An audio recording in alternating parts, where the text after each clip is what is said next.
ありがとう、ありがとう。I thought I would start by asking, in a way, this speaks to a kind of recurring interest of yours in other worlds, in fantasy worlds, in virtual worlds.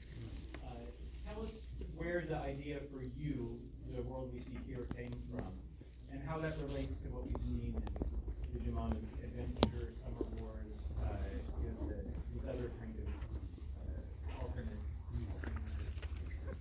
そうですね、おっしゃる通り20年前ぐらいからこのインターネットの世界を描いてます。僕は大体インターネットの世界25年しかないのに、その人20年描いてる監督っていうのは世界でも僕一人だと思うんですけど、やっぱりね、こう作り続ける理由っていうのはやっぱりその時代ごとにインターネットの、状況が変わってるからと思います。20年前はもっと若い人のためのものだったのが、今だともうみんなのためのものが現実とインターネットが限りなく近づいた。そういう中でやっぱりデジモンのコーディはもっと新しい物語ができるだろうというふうに考えます。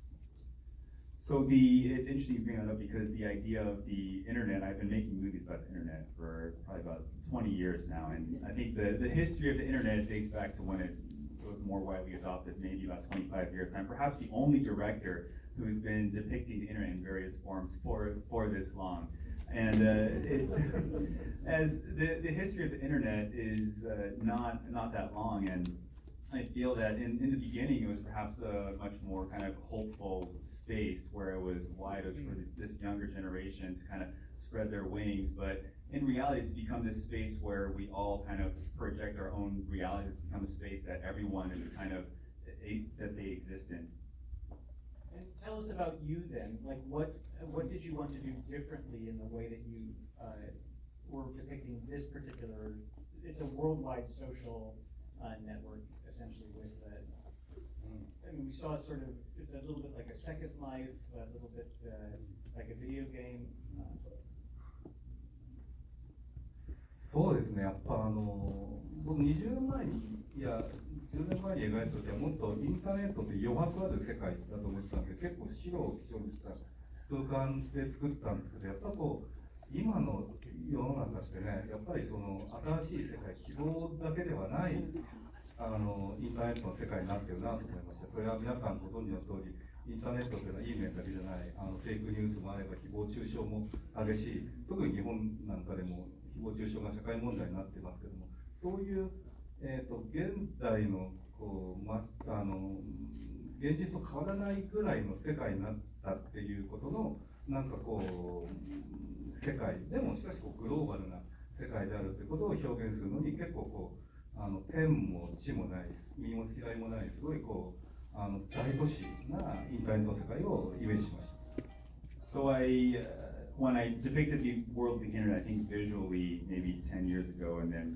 back 20 years ago, it was much more white, it was much more open, it kind of carried this sense of hopefulness, but as you all are, I'm sure, aware, as the internet has evolved, it's become this sort of second reality where we've all brought our problems there in a way, and there's a lot of just fake news, there's a lot of toxicity that exists, especially in Japan, I think this is true. And so because of that, the world of you, I skewed it more towards this sort of mega metropolis type of visual that doesn't have an up or down, doesn't have a left or right. And I think that is a little bit more of a kind of representation of where the internet has shifted over time.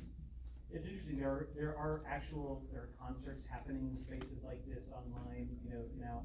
But like a concert arena can become like a battle dome as it does in a scene here in the film. そうですね。そうやっぱりそういうこれね今 U の世界でいうと非常にこう SF チックななんか世界のように見えて、僕らはもうすでに片足ぐらいもうこういうバーチャルな世界の中に足を突っ込んでると思うんですね。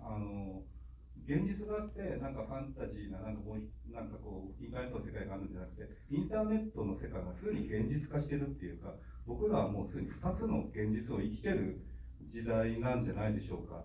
だからこう多分それは現実世界だけど窮屈でしょうがないから、もう一個の世界でもっとのびのびと自分を自由にしようっていう意味で2つの世界が僕らにはもう必要な時代になったんだなっていう気がします。だからコンサートもああいう不思議な形をしているかもしれない。コンサートホールも。I think that, you look at a movie like this and it feels very sci-fi, but I would actually argue that we're much closer to a world like this than you may be thinking. And because of that, I think that, そうね、SF の世界のように見えて、実はもう2つの現実を僕らは生きてるっていう。but in reality, we are actually existing almost in these two worlds. And I think because we don't have enough room, it feels almost kind of cramped in a single reality. This internet world has become a projection and this almost second reality where we are able to spread our wings a little bit more. So because of that, I think what you saw depicted in Bell was kind of an extension, where the Battle Dome looks the way that it does. So, I'm gonna ask one or two more questions, but I really wanna give you all a chance to ask questions too, so I'm not gonna monopolize, let me just sneak a couple in, but be thinking. The one rule is, keep your questions about Bell, rather than kind of like the whole filmography, but playing off of what you said, one of the things that's, really interesting to me about the design of this movie is, of course, there's this allure of reinvention for these environments. And what we see is, even when you're reinvented, all of the same problems exist. The bullying can exist, the popularity, the self-esteem, and that was a really interesting, to me that's the thing that's almost anticipating where the internet is going right now. That we're creating virtual versions of ourselves to share with the world, and those are just as fragile and can be as easily bruised as our real life ones. これはね、何が違うかっていうと、世界がもう違うけども、同じように僕らが見してる姿も違うと思うんですよ。人間って本当はもう多面的な姿を持ってるんだけども、僕ら現実世界でそのうちのほんの一部しか見してないと思いません？その社会性に向けて見してる。だから現実が1個しかないと、僕らがその生まれて社会性のある面だけ見して、そのまま他の面を全く見せないで死んでいくっていうのがあるかもしれないけども、このインターネット世界みたいにもう一つの現実がある。もっと自分が隠れてた自分自身もなんかこう表現することができるんじゃないでしょうか。この映画はまさにその鈴とベルの関係がそうで、鈴はひょっとしたら現実世界がなかったら単に教室の隅っこでうつむいてる女の子に過ぎなかったかもしれない。でももう一個の世界があったら自分の全く別の可能性を花開かせることができるかもしれない。そういう意味ではやっぱり世界が広がってると思いますね。I think that we as people have many more faces than perhaps meets the eye, and when we exist only in a single reality, that only allows us to show one face that we have. And you take a girl like Suzu in the classroom, maybe she's in the back of the classroom and she's a little more introverted. She might live life only showing one aspect of herself, but because of the world of view and because we have more realities now, that opens up the possibilities and allows her to show more than one side of what exists inside. All right, so my last question before we start asking, but talk about the design of Belle. And I mean, both, as an animator, how you designed it. There's a very Disney quality to like a Disney princess, but also there's something that it took me the second viewing to realize is, I think you reads the user, but it also does this thing where it scans a photo that she's not in. So it's almost like a composite, like literally in the movie, how is you designing Belle for her? これやっぱりね、ベルをどういうふうにデザインしたかというと、ディズニーのチン・キムさんにお願いしたと、やっぱりそのグローバルな世界での中心にいる人物ってどういう人かっていうのを、ジンさんと話し合って、やっぱり特に魂についてどういう人なのか、どういう性格の人なのか、どういうふうに魂が強いのかということを話し合いながら作ってきました。で、これはアバターが自動合成で AI が生成するっていう設定になってますけども、それはやっぱりつまり要するにやっぱり自分も気づかないもう一人の自分っていうのをやっぱりなんかなんていうかな導き出すっていうか要するにピーターさんも全然違うもう一人の自分がいると思うんですよ。こうやってこんなとこ座って真面目な顔してるけども、だからそういうようなもっと違うね、自分っていうのは自分には実はわからないっていうことありますよね。で、そういう部分をやっぱりこれから引き出していくっていうね、インターネットの世界って本当これすごいやっぱり不思議ですよね。どんどん自分が知らない自分がね、みんなこう、そのね、最先端技術で分かっていくっていう、そういう時代が来るんじゃないかと言われてますよね。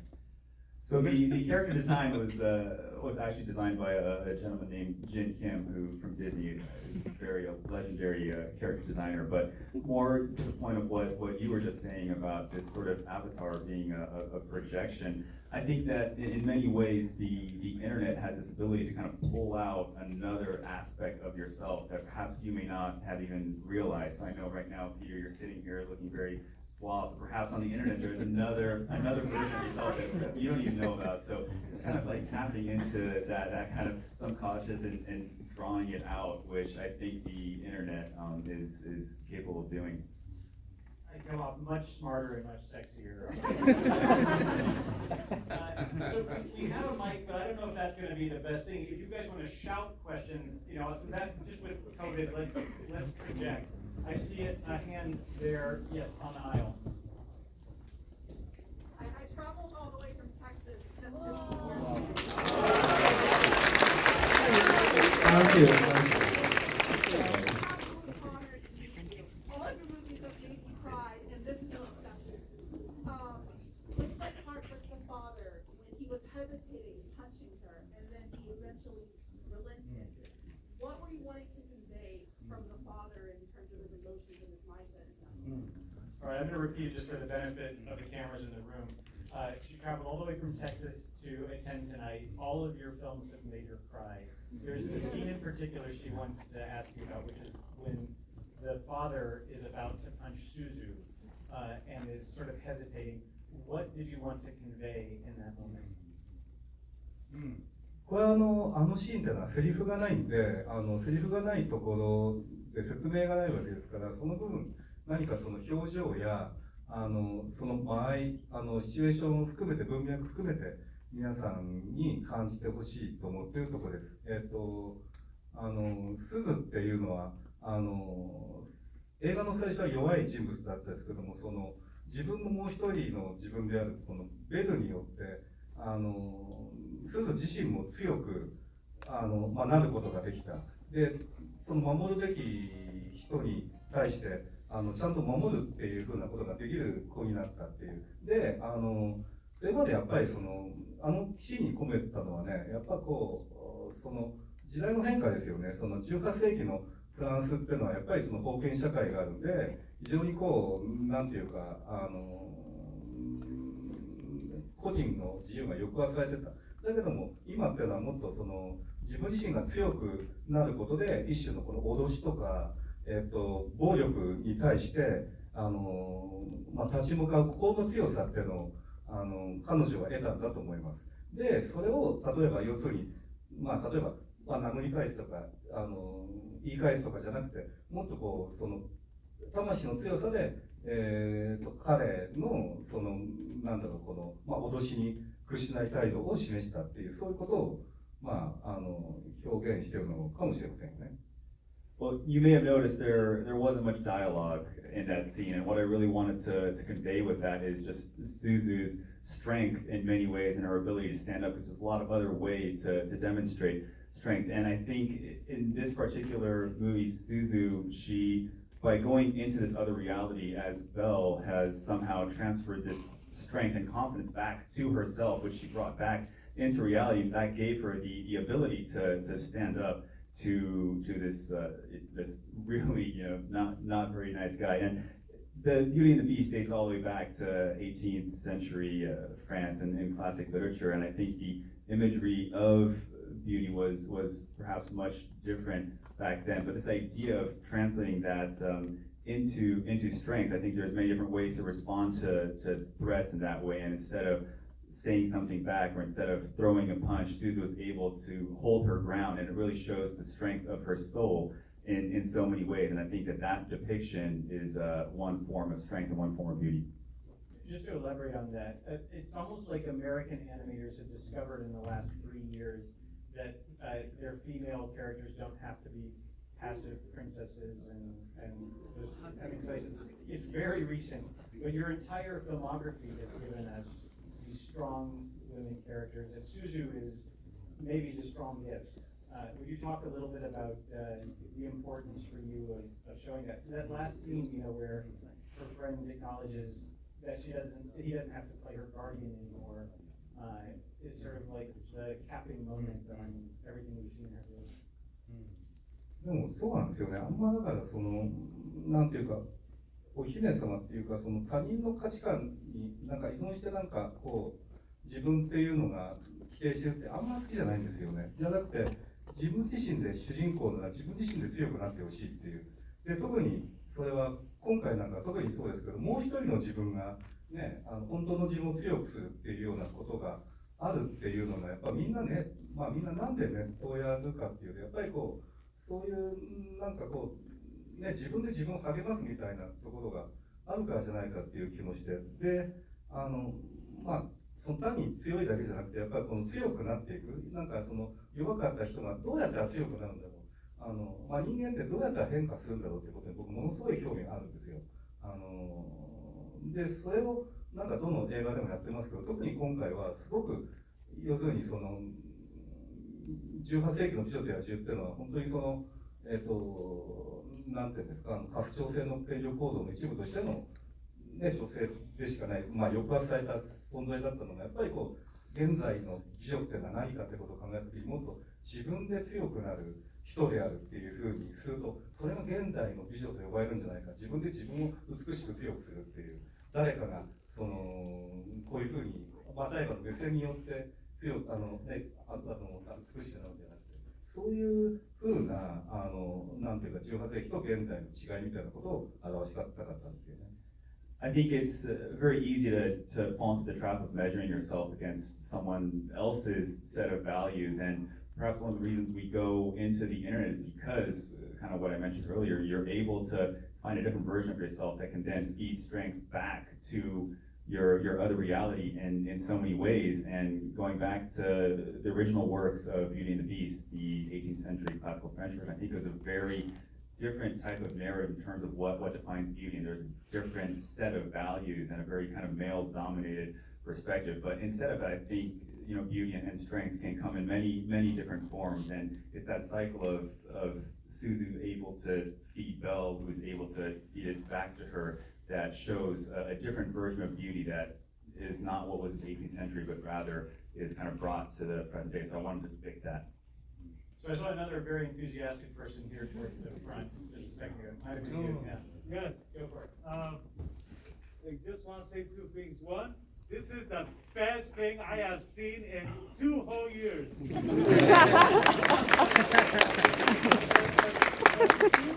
I pray to God they release this film with a collector's edition that not only comes with the movie, but with the CD with all the songs. Not only will I pay good money for it, I am willing to sell a piece of my soul for it. So another dissatisfied customer didn't like it. It's the best thing he's seen in 2 years, and he can't wait for when the home video comes out. He wants the music in addition. Tell us about the music. I mean, there's also a tradition, say, in Disney animated films of them being musicals, singing, but this is a totally different take. You know, she is a pop star in you and not in the movie. まあこれもまあちょっとテーマ的なことを言って恐縮なんだけども、そのベルっていうのはまあ一応まあ設定としてはね、グローバルなユーって世界の中のトップスターっていうふうに見えるんだけども、まあ本当言えばそのことよりも大事なことがあって、スズっていうのはやっぱりその自分のことを表現できない、抑圧されて何も言えないっていう子がやっぱりその歌を歌うことによって自分の自由を得るっていう、勝ち取るっていうことがあると思います。なんかその非常にこうポピュラーだとか、なんか歌うま選手権の優勝者だとか、そういうことに価値があるんじゃなくて、不自由な人が自由になるっていう。でその自由さに惹かれてみんなそのベルのことに惹かれていくっていう、そういうものなんじゃないのかなっていうふうに考えながら作りました。だからその歌もつまりそのなんかこうなんていかにも売れそうな歌をベルが歌うとなんか歪小化してるっていうかね、ちっちゃくなっちゃうんですよね。じゃなくて、もっとこうすごくその自由っていうものを表現するような歌や音楽っていうのをそこにつけて考えました。I think there's something very freeing about this idea of expressing something through song. And you look at the character Susan, she was also very suppressed in her single reality. And then you look at the character Belle, who is this kind of global, iconic pop star inside of the world of you. But I didn't want the music to really be this kind of very trendy pop star type of music. It had to be something that came deeper, because there's something very freeing about that moment when someone's able to release that through the medium of song. For me, it was like growing up singing in the shower. I felt like I was a pop star, but now I guess there's a new option. Let's take a couple more questions right there in the middle. Yes. Actually, it seems like there are a couple people in the middle. Whoever shouts it out first. Were there any surprises of how this audience reacted to Taylor Swift? Well, I don't know if you were here for the beginning. Were you surprised at all by the reaction of this audience? この今日の、いや本当にありがとう。すごく嬉しいですよ。今まで映画祭とかをね巡ってて、本当その実写映画の中でそのコンペティションにこのベル入ったりとかして、結構映画ファンの人が多くいる場所で挨拶してきたけど、今回はすごいやっぱりそういう皆さんすごくアニメーションが好きで来てくれてる人の前でこうやって拍手を受けてこうやって話ができてすごい嬉しいです。本当に幸せです。No, we've taken Belle to a few different film festivals, and those were more film festivals at large, where they were screening live action movies as well as Belle, and they had one kind of reaction. But today, kind of seeing all of you guys and being able to speak in front of you here like this, I think there's a very different energy in the room. So I'm really happy to be able to be here. All right, and so the person who was right next to her, go ahead. Yes. Kind of a two-part question. One, when you were coming up with the concept of doing like this internet real life divide and video piece, where in the process did you decide that you wanted to make it an ambitious musical project? And then number two, when it comes to the music itself, did you work on the lyrics yourself? Did you just work with the team and tell them like the feeling of the music and have work on it? How did that come into play? So she has two questions about the music. She recognizes that you were telling Beauty and the Beast in this environment. At what point did music become a part of that equation? And specifically, if you could tell us about the process for you of writing the music for this, who did the music, who were doing the lyrics, what was that collaboration? そうですね。これあれなんですよね。アメリカのミュージカル映画の作り方って先に音楽を作るでしょう。このベルの作り方って実はね、音楽を作ったのが後なんですよね。ストーリーボードを書いた後に音楽を作るっていうアメリカだと絶対ありえない作り方になっちゃって、なぜかっていうとね、日本の映画の作り方、僕も含めて僕がミュージカルの作り方をね、まだ今いろいろ試してるからなんですね。だからもっとなんかいろんなミュージカルや面白い、映画の作り方を学びたいと思ってるんですけども、なんかやっぱりでも絵コンテを見て、その絵コンテからこの音楽のインスピレーションを得たいって音楽家がみんな言ってね、なかなか作ってくれなかったっていうね、本当おかしいですよね。よくできたなと思います。So this perhaps is a difference in production pipelines between the U.S. and Japan. But as I understand, in the U.S., when you're going into a musical and you know you're making a musical, you'll generally compose the music and lyrics first. But that isn't really the case with our particular production pipeline in Japan. And when I was working with some of the composers, they were actually, show us a storyboard, then we'll compose music. But for me, as a musical, it's really hard to storyboard something to which I don't know what the music is going to sound like. And do you want to talk at all about the actual writing of the music? Was the musician able to come up with the lyrics, or were you giving the direction for that? それは物語上のここの動きなんで、僕が最初にアース字っていうか、叩き台をざっと書いて、それをもとにその音楽家と歌い手、作曲者と歌手で、歌詞をもう一回作り直して作るっていう。だからまあ、3人の共同になってますね。So I had a general idea of what I wanted to do with the music because it is very kind of woven into the story. So I wrote like a rough lyrics, rough idea of what I wanted. But then after that, I worked with the composer and the singer actually, and the three of us kind of came up with the final lyrics. そこからこのリップ進行とかカディオグラフィーとか作るんだから、もう本当によく間に合ったっていうね、絶対間に合わないよね。And then we had to worry about lip sync and choreography, so I have no idea how we got all this together in time. It makes no sense to me. I don't know. It was like the last movie added to the Cannes Film Festival. It was just in time. Okay, let me make sure I know you are this part of the room. I know there's more than one of you. It seems like there was a hand that went up kind of quick, maybe in a red shirt. Is someone wearing a red shirt, or am I blind? Over here. This is really my blind spot. I'm sorry, I'm gonna pull this from my blind spot. Go ahead. Yay. So the story of Beauty and the Beast has taken different forms in media, including its source material, children's books, and more popularly the Disney version, adapting its message to a constantly evolving audience. What drew you to the fairy tale, and what did you intend to say to a new audience through this version of yours? So he's pointing out that Beauty and the Beast has seen many forms through media over the years. He wants to know what drew you to that material and what did you want to convey through your movie? もともとね、そうなんです。僕ちっちゃい時から、美女と野獣が好きだったのはなんで好きかっていうと、価値観が逆転するからでしょうね。美女と野獣なんか野獣が好きだったです。暴力的な外見だけども優しい心を持つっていう二重性、ね、人間の多面性も好きだったし、やっぱりそのなんか絶対ダメだと思ってる価値観がもうひっくり返ってありになっちゃうっていう、そういうこう、美しいものが醜く見えて醜いものが美しく見えるっていう、そういうこう価値観の逆転があるところがこの物語の素晴らしいところだと思いました。だからそれは今回作るにあたっても考えたし、そのジャン・コクトーやディズニーのものもそんな風になってると思う。でそこは変えちゃいけない部分っていうか、しっかりとその価値観が変わる。つまりその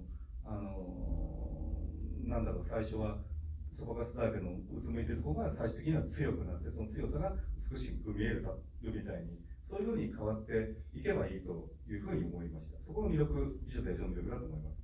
I find myself attracted to the original works and story of Beauty and the Beast because of this massive kind of shift in values. And I think you take for example, I'm actually a fan of the Beast, and he has a very violent kind of exterior, but a very kind heart on the inside. In fact, they're able to make this okay, make this allowed. I think that, you know, tracing back all the way to Jean Cocteau's version as well as Disney's version, they each kind of show this duality of violence and kindness and how that becomes okay. And I find myself attracted to this idea of showing these two aspects. So for example, like when Suzu, this girl who's in the back of the classroom looking down, very introverted I imagine, who's got freckles, is able to gain this strength. She has a version of duality herself, and to me that is the what makes her look beautiful in this sort of 21st century interpretation of Beauty and the Beast. Do you have a favorite version yourself? I don't know. I like the original version, but there's that ballroom scene in the Disney version that's just like, it was it. And I saw that homage up there and it was like, wow, that was really fierce. So This movie kind of acknowledges those others. So just to wrap up, I'm fascinated that this movie is a film, it is a musical, it's an animated film, but it's also like this supercharged art project. I mean, there's so much detail. And I mean, like, we can watch it 100 more times and discover, like, all of the avatars you've created. I feel like it could be a museum installation or a coffee table stick where we just get to see. And each of them sort of represents another life. Were you designing? Do you have a team? Were you soliciting from 1,000 people all over the world to send in their designs? You know, these crowd scenes are so full. そうですね。アバターはやっぱりすごいたくさんのデザイナーがそうだな、ざっと言って20人ぐらいのデザイナーがアバター作ってますけど、それだけじゃ足りないんで、アバターのジェネレーターっていうのをこのプログラミングで作るんですよね。それで自動生成して、それでこうあるんで、画面に映ってるのはあんま同じアバターが出てきてないと思うんです。そのぐらいしないと追いつかないぐらいの、感じなんで、それはもう最初からこうそういうプログラミングを最初に組んでやりました。So we had about 20 different designers working on the avatars, but obviously that wasn't going to be enough. So we actually had some engineers make what's called an avatar generator, which would render out different types of avatars. So that's why if you look at the big crowd, I think you probably will not find the same avatar twice. Wow. Yeah, I've seen this movie twice now, once on a computer screen and once on the big screen. You have to watch this movie on the big screen. Yep. It's so great that you can't.